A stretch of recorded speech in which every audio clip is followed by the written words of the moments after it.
The GM that many of you knew, the GM that, in fact, had let too many of you down, is history. General Motors is now under bankruptcy protection tonight. Now the government is trying to get the auto giant back on its feet as quickly as possible. Good evening. Thanks for being with us. I'm Randy Shaw. And I'm Nadine Woodward. General Motors made the biggest detour in its 100-year history. Its reorganization calls for 9 plants to close and 3 of them to sit idle. A third of GM's workforce will be cut. Thousands of more dealerships will shut down. Taxpayers will contribute a total of $50 billion to keep the company afloat. The government will become a 60% stakeholder.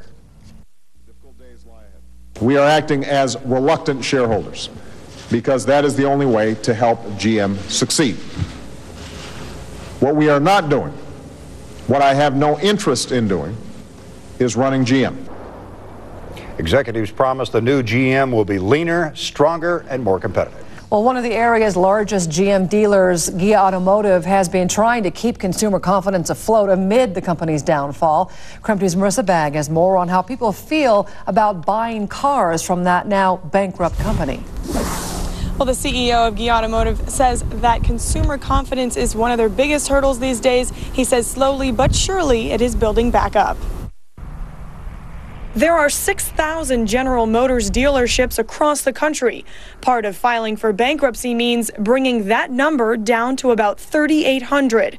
So far, Gee Automotive will remain open. Honestly, there's probably no guarantees at this point in time, but we feel very good based on our track record. With 26 years in the business, Gee says October and November of last year were tough months, but growth in other parts of his business helped counteract those losses. We've seen growth and a substantial amount of growth in both our used car business as well as our parts and service business. Gee also sells Buick, Pontiac, Cadillac, and other brands, but without General Motors, he says his business would probably not survive.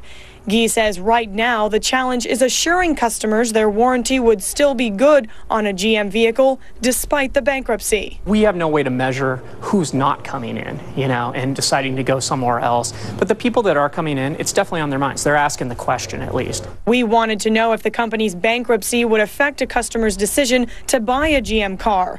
Most people say they still have faith in the fallen auto giant. I don't think I would do it blindly, but I'm a little more inclined to do that because of what's been happening. I think their cars are great. I mean, they've come out with some really nice vehicles, and it's really sad that, this is happening. But I think that hopefully, like I said, hopefully they'll come back stronger.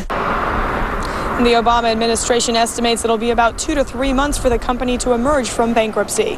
Reporting live, Marissa Bagg, KREM 2 News.